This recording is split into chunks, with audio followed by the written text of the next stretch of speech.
Welcome to episode 10 of the Not No Show. I believe that's the correct episode, but I've lost track. I'm currently outside, walking, soaking in the rays. Gonna quickly get to the Morrison's before it shuts in a few minutes to buy some chicken. And it's not racist to say black people love chicken, because black people be loving chicken. You know, any black person I met that didn't love chicken was an imposter. I'm not lying. I am not lying. Like, that's some suspect shit right there anyway. The world is going crazy, and well, I could talk about it. I've got ideas, I've got my opinions, but there's really not much point, because anything I say I think would just make things worse. Because, you know, when people are angry one way or another, there are certain things people don't want to hear. And with that being the case, like, there's nothing that says I really need to open my mouth and speak on an issue. Like, no one's holding me to ransom, saying, you don't speak, I'm gonna shoot you. So that's fortunate, and you know, I guess people think they have a responsibility to speak up. But for me, I think what's more important is that we have a responsibility to make life better for everyone around us. And whereas some people might think that in that case taking action and speaking up is the best thing to do, the way I see it right now, I think almost doing nothing until I find something that I can do that might actually help is probably best. And to be fair, I do have ideas on what could help. The main issue is that I'm just one guy. There's only so much I can do. And there's only so much that I'm equipped to do as well. Which is why my main focus is on just fixing the issues right in front of me, which are quite personal right now, that really just got to do with my financial situation for the most part. But you know, a few months down the line, maybe next year, like, I hope to be able to basically extend the reach of what I can do and who I can help. And to be honest, I think, well, it's not that I think, I've come across this, and it's been said by much smarter people than me as well, that before you can change the world, you have to change yourself somewhat. And it's not just that, it's the fact that the world is so complicated. It really isn't simple at all. And people have come across that say the world is simple or a problem is simple. I just ask them more and more questions, and then they either realize that, oh shit, I just wasn't thinking about a lot of things, or they just double down and end up not being very useful. Because the fact of the matter is that unless you can really identify your problem with close to 100% certainty of what the problem is, you probably have 0% chance of fixing it. And I don't think this is something a lot of people come up against. I think it's something that is very common for technical people, for scientists, engineers, that you know that if you can't identify what a problem is, it's almost impossible to fix it. And whenever you do something where you fix a problem that you didn't properly identify, so you just managed to hack something in to get it to work, you know, like that kind of behavior usually backfires against you horribly. And in the software engineering industry, just engineering and science in general, if what you're doing doesn't work, you're gonna know about it. You're gonna get feedback that the system that you've made really doesn't work. You're either gonna get that relatively soon, or you're gonna get it down the road. And one principle we live by as engineers is it's better to fail fast. Because if you fail fast, you catch the problem early, you're able to address it. You fail late, then it's happened many times. People die. Many people die. That's not what we really want. So I think the best way to tackle things is to first try to really identify what a problem is, objectively, really try to understand it, grapple with it. And then after that, limit the scope of how you want to address the problem to the minimum possible thing you can do that will make the difference that you want. Or break down the problem into the minimum possible tasks or chunks of work, and then work on one of those tasks one at a time.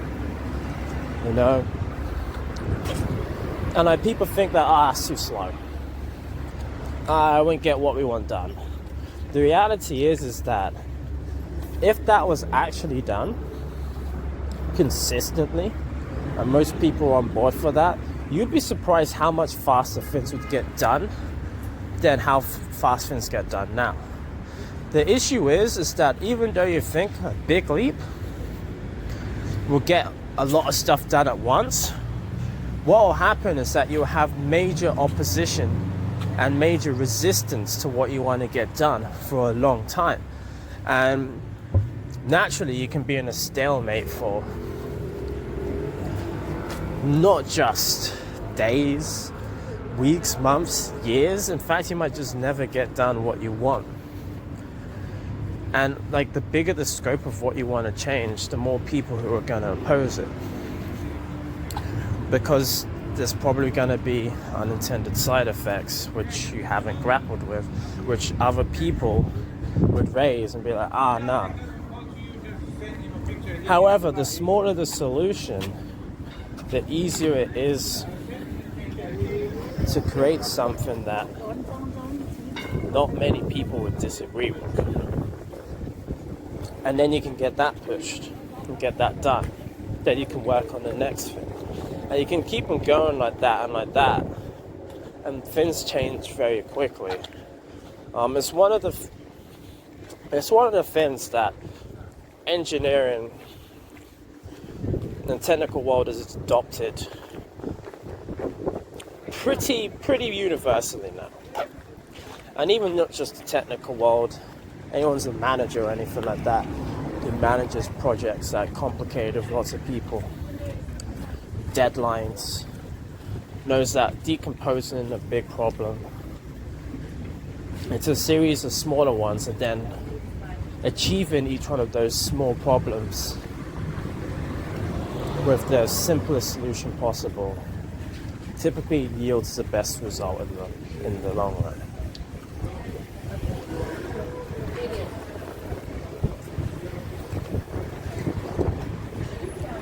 And I think the rest of the world just probably needs to catch up.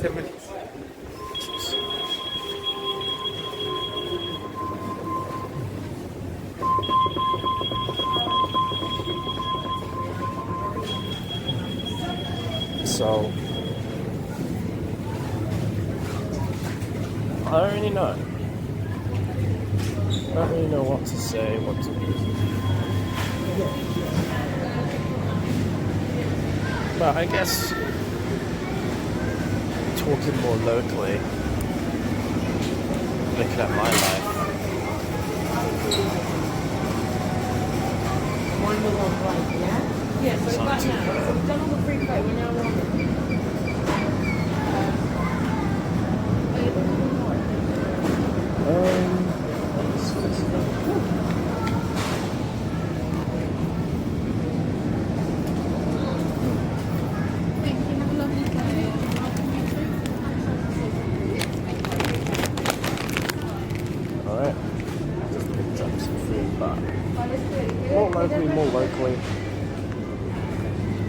I guess there's like 3 other things I've talked about before terminating this. The first is there's a pretty interesting video that came out 2 or 3 days ago by a man named Dave Chappelle. You might have heard of him. He's one of the best comedians on the circuit right now. In fact, he might be one of the best comedians, one of the greatest comedians of all time. And I really enjoy his comedy. I was gonna say I might be biased, but he's probably one of my favorites. And he released a video called 846. For those of you who don't know, that's the reference to how long the cop put his knee on George's neck. The interesting thing about the video, though, is that it was actually quite a nuanced and interesting take on things. The man is a wizard of words. This is why I feel like he's a wizard of words. I'm not sure everybody would necessarily agree with what he had to say, but at the same time it feels like it would be difficult to really get annoyed with what he said at the same time. Whereas I guess more abrasive people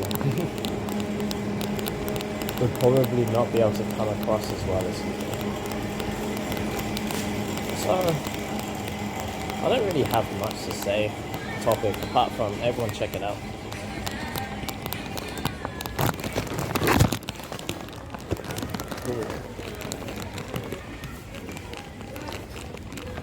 Definitely worth check out. Dave Chappelle, 846.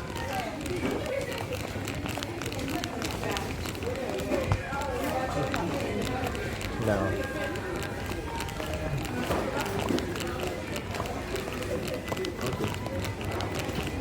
the next thing is about another guy who I consider to be a really interesting person to listen to. I haven't listened to him in recent times, and I guess nobody has. His name is Jordan B. Peterson, Canadian psychologist.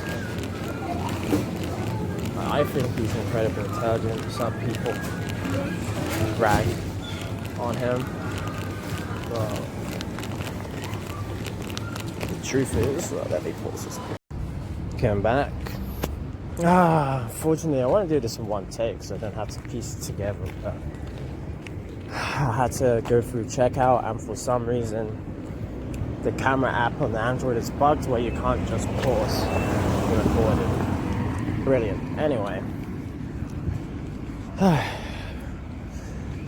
Yeah, I feel a bit self-conscious talking about this stuff in public. So it's a bit better now I'm outside, I can talk a bit more freely. But yeah, Jordan B. Peterson, someone I consider to be a genius. And there's no doubt that he's helped an insane amount of people get through the complexities, the growing complexities of what life is these days. I'm not really gonna get into the whole background of who he is and what he's done and stuff like that, because you could just check that out. There's lots of great content by him and with other great intellectuals, and there's just so much of him out there on the internet that I'm not going to do him disservice by trying to summarize what he's about. Unfortunately, in recent times, I can't remember exactly when, but I think it's like late last year, like he went into, I guess, I'm not sure if it's a mental breakdown, but he just got really unwell. I believe it's a mental condition, like, and he's just basically been hospital / rehab, or just, you know, resting up. So he's not really been out in the public for quite some time, and that makes me think, like, I wonder what would have happened if he was like at his, like, you know, if he was his normal self during this period right now. I wonder what he would have said to, I don't want to say change people's minds, but let's say calm people's minds. Because that's the kind of guy he is. He's intelligent, but he uses his intelligence not just to win an argument and to prove you wrong. He uses it in a way to almost make you see what you might have seen all along, but with a slightly different perspective. And it's hard to describe, but he really does turn people's lives around, and that's something that's very difficult to do. But most people know how difficult it is to change someone's mind. And from what I've seen, he's one of the best people at doing that. But and it's kind of a shame he's not around to handle the situation right now, because I think his voice might have really helped change how things are going, because he became that prolific, he was that popular, that he could have had a real impact, a real influence. But fortunately he's just resting up, and maybe he's been spared from all this because maybe this is this would have put him over the edge in a slightly different way. I don't know, like the whole coronavirus and riots and just state of affairs of the world. I don't know, maybe it's a good thing that he's not having to engage with all that and he can just rest up. I don't know. But definitely check him out. Like, even though he hasn't got any relevant, up-to-date content, but all of his content is timeless, is ageless, so there's plenty of stuff there to go over, and I definitely give that a 100% recommendation. So, I guess the last thing I'm gonna go over is, I guess it's something that kind of is, how to put it? It's something that didn't really trigger me so much as so made me think, like, what the hell, that's just stupid. And what that was is that I work kind of hard. I mean, when I'm on it, I'm working hard, and then other times I'm just sitting in front of my computer trying to work hard but getting distracted. You know, it's somewhat difficult to just push yourself to work on something where there's like no monetary gain.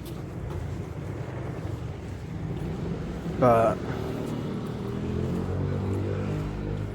you get there. It's pretty difficult to do that. Just day in, day out, when there's no monetary gain or there's no one to hold you accountable. But for the most part, I'm working hard.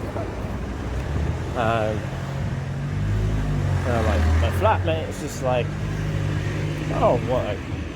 Because I was in the kitchen just preparing food for the night so I can eat and go to sleep. Just like, oh, what are you doing? Because I was on my phone. It wasn't technically work, but I just called it work. I was essentially having a debate with an ex-Googler about how proficient Google interviews are. And he was getting a bit elitist and just a pain in the ass, so I was just trying to, debate that hot topic. So I just classify it as work because I don't do it for pure enjoyment. It's on like a public forum where, I try to develop my brand slightly. Not much, but it helps to post and, engage in the community every now and then. So I kind of count it as sort of secondary to work kind of thing. But the reason why I just say it's work is that it's just easier to tell her that. So then she'll kind of leave me alone, hopefully, and just let me concentrate on it. But then, like, what she says, like, you work too much. And that is something that doesn't elicit an emotional reaction from me, but that's something I just find stupid for someone to say. The thing is that I understand why she says it. Like, the thing is, for her, she's got nobody who depends on her, or nobody who really cares about what she gets up to in life. I mean, that might sound quite damning, and I guess it is, but that's just the reality of things. I guess it's sad, but that's just reality. I don't know how to sugarcoat it. Like, no one has aspirations for her. No one needs her to be anything. As long as she can find a way to survive in this world by, I guess, doing odd jobs and stuff to be able to, afford accommodation and to afford food, then she's fine. She doesn't need to do anything else. And she doesn't really have any ambitions herself. So as long as she can just live day by day, it's fine for her. And I mean, to be honest, I'm not going to say that's the most ideal way for people to live. And it's not because I'm trying to be judgmental. Just trying to say that people who usually live that way become nihilistic. Because it's not really, humans aren't really biologically or physiologically built to just be that short-sighted. Humans have always been very goal-driven. We wouldn't have got to where we are today if we weren't. So it usually does affect humans quite badly if they don't have goals and if they don't try to achieve them. It doesn't really matter what the goal is. Even if all you do is play games, your goal is to get good at a game, that's still something. It might not be the most useful practical skill in the world, especially if you're not good enough to play professionally to make money out of it, but at the end of the day, you're still progressing towards something. So getting that dopamine, the same chemical that's released when you take cocaine, so it's powerful. I mean, humans are built hardwired to seek this, and it helps. But yeah, she's got none of that. But me, it's not the same for me. I'm the firstborn to immigrants. I mean, technically, I was an immigrant too. Even though I was born in this country, I wasn't actually a British citizen until I was around 6, 7. I can't remember exactly when. So yeah. And they had to sacrifice a lot for me. Really, because, at least in Nigeria, they had the education, they had the qualifications, they can literally just work in like a pretty high position. But now, with how hard working they are, how intelligent they are, they would be extremely wealthy, or at least very wealthy by Nigerian standards. But even with that being the case, they knew that, it's better to sacrifice and move over to a great country. This country's called Great Britain. It's for a reason. It's a great country. I'd rather move over here than let, the future children grow up in Nigeria, which just seems to get worse and worse. It hasn't got better since it gained its independence. It's just got worse and worse. So, but they sacrificed so much for me, and because of that, and some other external factors, they haven't really been able to progress as far in life as, I think they deserve, considering how hard they've worked. And it's not just them to think about. I've got my younger brother to think about too, because I've gone through situations that I don't wish on anyone else to go through. Like, things were pretty dire for like 2 years financially for me. I didn't have any real work or anything. Like, there were mistakes I made, but at the same time, they weren't unforced errors. Like, my hand was somewhat tied. I could have still not made the mistake, but when your hand is tied, when it feels like someone's playing against you, then you're more likely to make that mistake and that error. And I can't really blame anyone but myself, but at the same time, it's kind of understandable how I made that mistake. And because of that, even though there are things that's just how normal people live, like, I would kind of be really happy if I could get into a situation where, at least for my brother, he doesn't have to go through that stuff. Like, he doesn't have to go through not having his work appreciated, or having to do work that isn't challenging enough, or just being in an employment situation that really isn't ideal, like I had to go through. And I also got my future family, when I make one of those, to think about. I'd rather be set up. I'd rather work hard now when, like, there's nobody who really requires my time much. So then in the future, when I have a family, I won't have to be working hard. I'll be able to spend time with them, Work hard while you're young. And then, when you're in your 30s, or maybe 40s, you'll be able to chill a bit, spend time with your family. And there's also ideas I've got that will benefit many people if I can just get them done. But to do that, I need to work harder. I can't just expect someone to hand me the tools I need to be able to create my vision.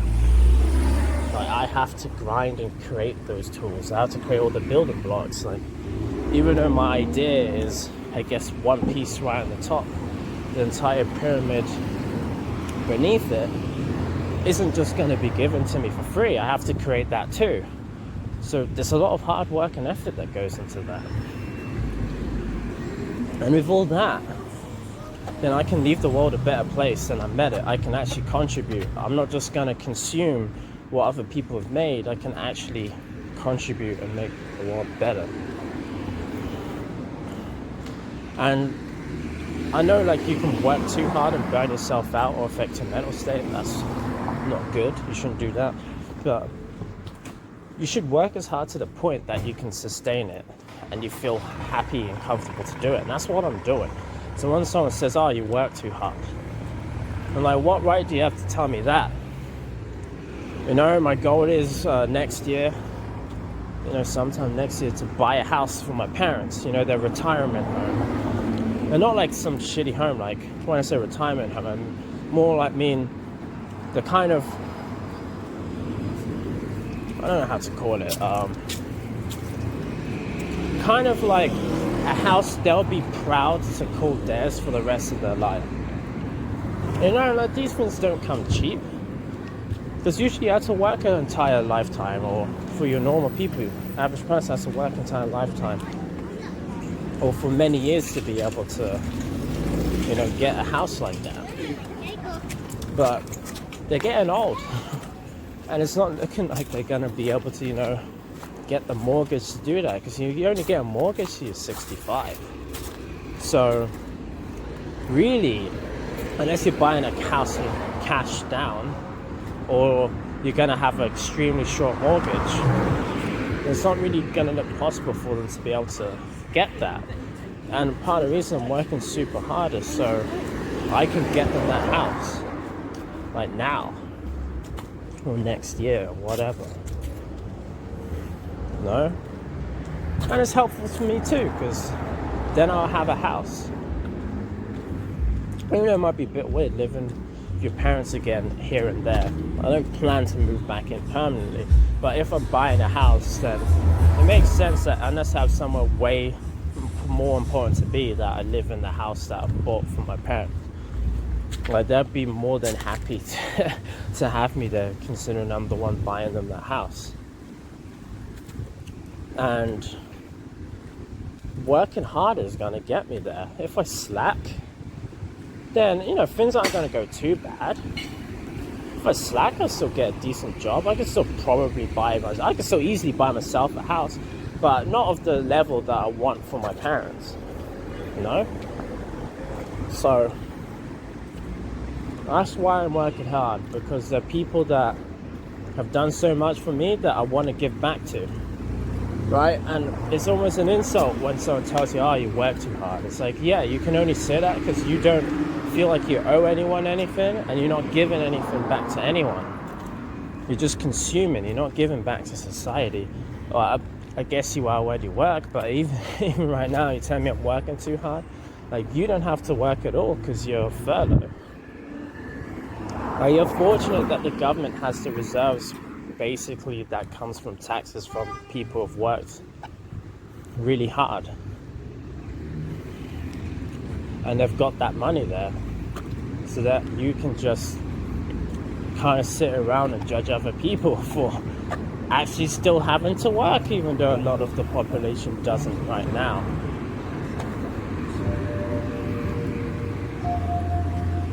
And the thing is, like, I understand how people can work too hard. You know, I understand how that's possible. If I was letting my health go, I was letting it slip, or my mental state wasn't quite there, and I understand why someone would argue that, oh, like, what are you doing? Yeah, you're working too hard. Well, what, my health slipping? Like, seriously? Like right now, like, I'm in the best shape I've been since being injured. I've cut my weight down quite a lot, lost 10 kilos. You know, I'm feeling a little bit stronger doing my exercises.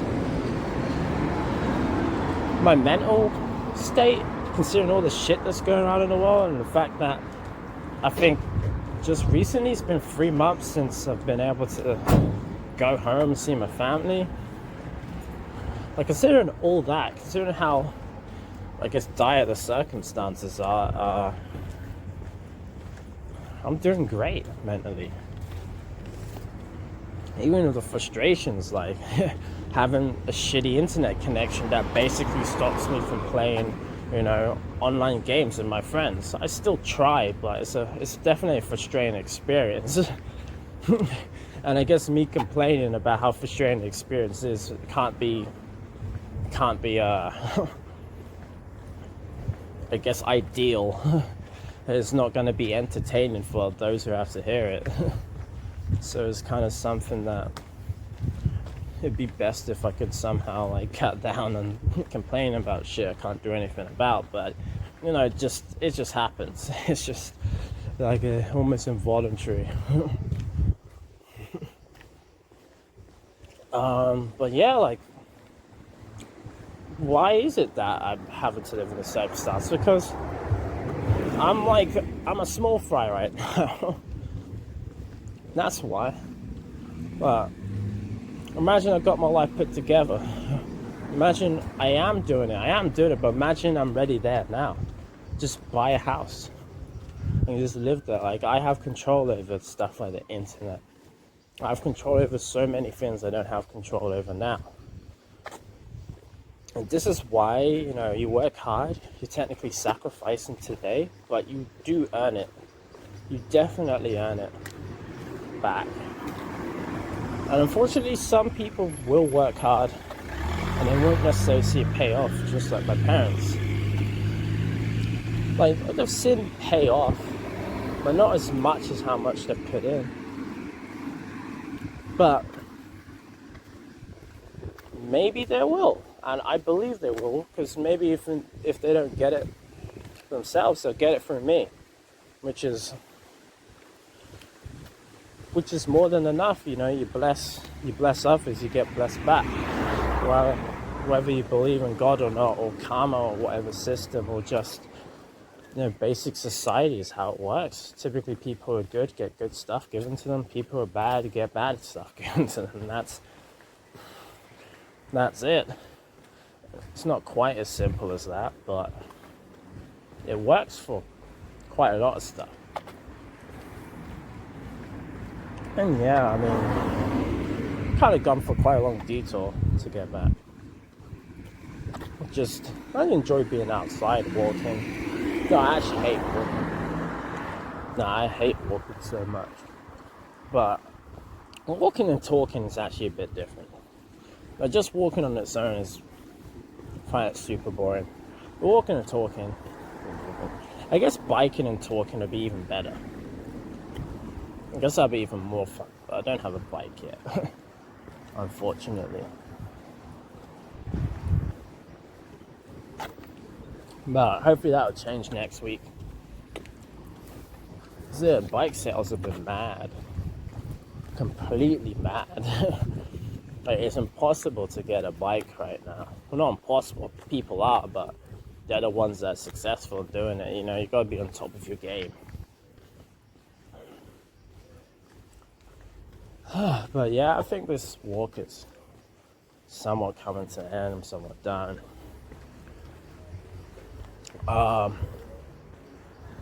Yeah, I'm probably gonna pop in. It's 4 o'clock. Get some food.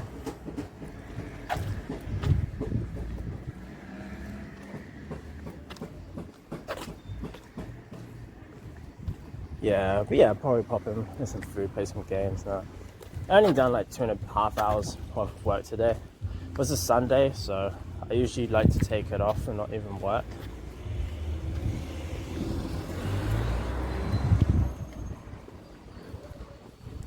But what was that? But I haven't really done enough work in a particular area, so I thought that I'll just try to get some done. Just to kickstart me into tomorrow. Because like, if you haven't worked on something, like especially code, for a while, like it just deters you more and more off working on it. Like, it's a lot easier to do 30 minutes, 1 hour a day, but consistently than leaving it for a week or two and then coming back to it. Like, your mind just isn't there. You have to adjust and get back into it to remember exactly what you've done. But yeah, I'll probably just eat now. Probably just get my food. Oh, not like main dinner. Usually I like to wait till around 6 before eating, at least. But on the weekends, don't really care so much, so probably gonna eat. Hopefully my flatmate doesn't come out of her room and start bugging me, because her room's right next to the kitchen. That's why I usually don't like eating, especially weekdays when I'm busy, before 12, because she goes to bed early, so I just wait then to eat. And even been doing 48-hour fast, so I don't even eat Tuesdays and Thursdays, so I don't need to come down there at all. She doesn't come down and bug me. And if she does, then maybe it's finally time for me to just be open and honest, say like, could you like leave me alone? Like, I have tried so hard, spent countless hours with her, just like trying to, because I think, with multiple occupancies and stuff, it's nice if you can kind of create that family environment where, even though you don't have to get on perfectly, I'm not trying to say be fake, but where you generally try to help each other out and like get close. And I've talked about this before, but it's somewhat like, if you have to spend, because you live with them, if you have to live in such close proximity of other people, and as a human you need to have close friends and family, it kind of makes sense that you either live with your close friends and family, or you make the people you live with your close friends and family. You know, that's kind of difficult, especially if you just didn't choose the people you live with. It's only like an attempt. You can only attempt to do this. You can't guarantee it or force it. So you can attempt to essentially have friends and family be your housemates. And I think that's ideal. That intersection is ideal. However, I think in this case, I've tried so hard, countless days, countless hours, over like this 3-month period, and it's just kind of painful. It's like I kind of almost gained social energy talking to myself to the camera. I gained social energy talking to my friends. I gained social energy talking to my family.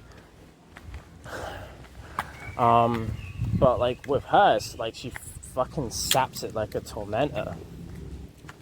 Because even though now all I'm doing is talking about myself and the world around me, this is kind of the format or the medium to do it in, into a camera for your viewers to watch.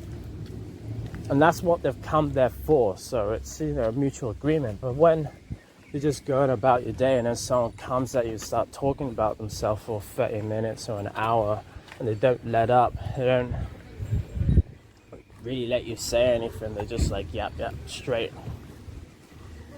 It's like, unless you've already established that kind of relationship with someone where naturally one person's the quiet person, the other person's the one that talks all the time, but you've already established that at least even the one that's quiet still enjoys listening, they still think it's worth listening. Unless you've established that, that's like a freaking dick move.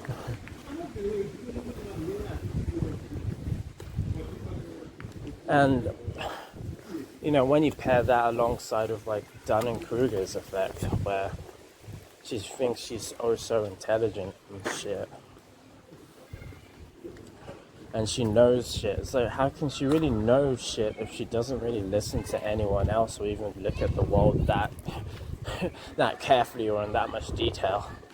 She just talks about what she thinks, and because people don't generally argue with her because she talks so much, then, you know, cognitive bias dictates she's correct. And to be honest, it's got to the point where I don't really care if people are correct or not, unless there's some actionable thing that can come out of it. And that's one problem I had in the past. I had my mindset so much on trying to be, not trying to be right, but just trying to really engage in debate a lot and really talk about the world and really just get to the bottom of things. And then, you know, you mature, you grow up and realize that, well, what's the point of all that if I can't actually do anything with it? It's not that having that kind of mindset where you try to learn about the world and, you know, really get to one things is bad. No, it's a brilliant mindset to have. It's very important. But the thing is that it should be orientated around things that are actionable, things you can actually fix. Now, that's a much better way to spend your time. For me, as a software engineer, then all the things I was thinking about are now applying directly to the software engineering industry. And there's so much, it's amazing how much crossover there is. And all that stuff I was thinking about has now come in handy in what I'm doing now is software engineering. Because not only can I then work on becoming an authority that people will listen to and respect, I can improve my career, I can create jobs, I can do all these things. It's much better use of my time than just ranting about shit. Like, one of her favorite things to rant about is that there should be no planes in the sky. I'm like, I don't even really want to get into a conversation like that. Unless we're having fun with it, or just talking abstractly and stuff, and we're not really too serious about that result. But when someone is dead serious that there should be planes in the sky, and they don't want anyone to argue with them on it, then it's like, that's not a conversation to have, that's just stupidity. Like, yeah, there are problems with planes, but then there'll be problems if we just took them all out of the sky. There's no doubt that since lockdown, the sky is bluer. It's nice, especially around London with all the pollution. It's healthier, birds are out more. Maybe I'm talking shit, maybe I'm wrong, maybe all this stuff's placebo effect, but I think that's the case, maybe. But even with that being the case, I'm not saying that it's not possible to get rid of all planes. I'm just saying that we haven't done the investigative work to realize if that's even possible. So she's kind of just come up with an idea and just runs with it. she no investigative work. No trying to see what you think is actually feasible. Just no, it's the way it's gotta be. And to be honest, I find not like I'm getting upset or anything. It's just that is draining of my social energy, and I've tried to make myself more resistant to it. But at the end of the day, I don't think humans are built for that. Like the fact that I can gain social energy from talking with my friends, I get positive energy from being with the people that I care for. I mean, it's probably going to be on the other end that I'll get negative sort of consumption of my energy by not being with people, because naturally your values are going to be what you orient your positive and negative emotion around. So while the goal is to try to be as appreciative as much of the positive emotion and try to limit the amount the negative emotion can affect you, I don't actually think it's possible to do that perfectly. No, it can't be, to be honest. And even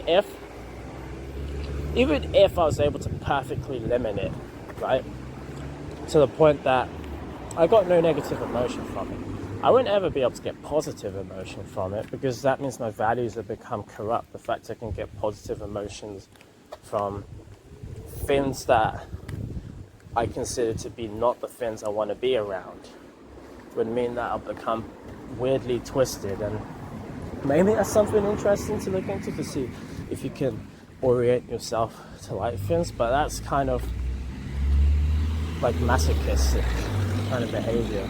And then people who enjoy pain, I'm not sure that's a mentally stable position to be in. With that being the case, then I don't really know what to do.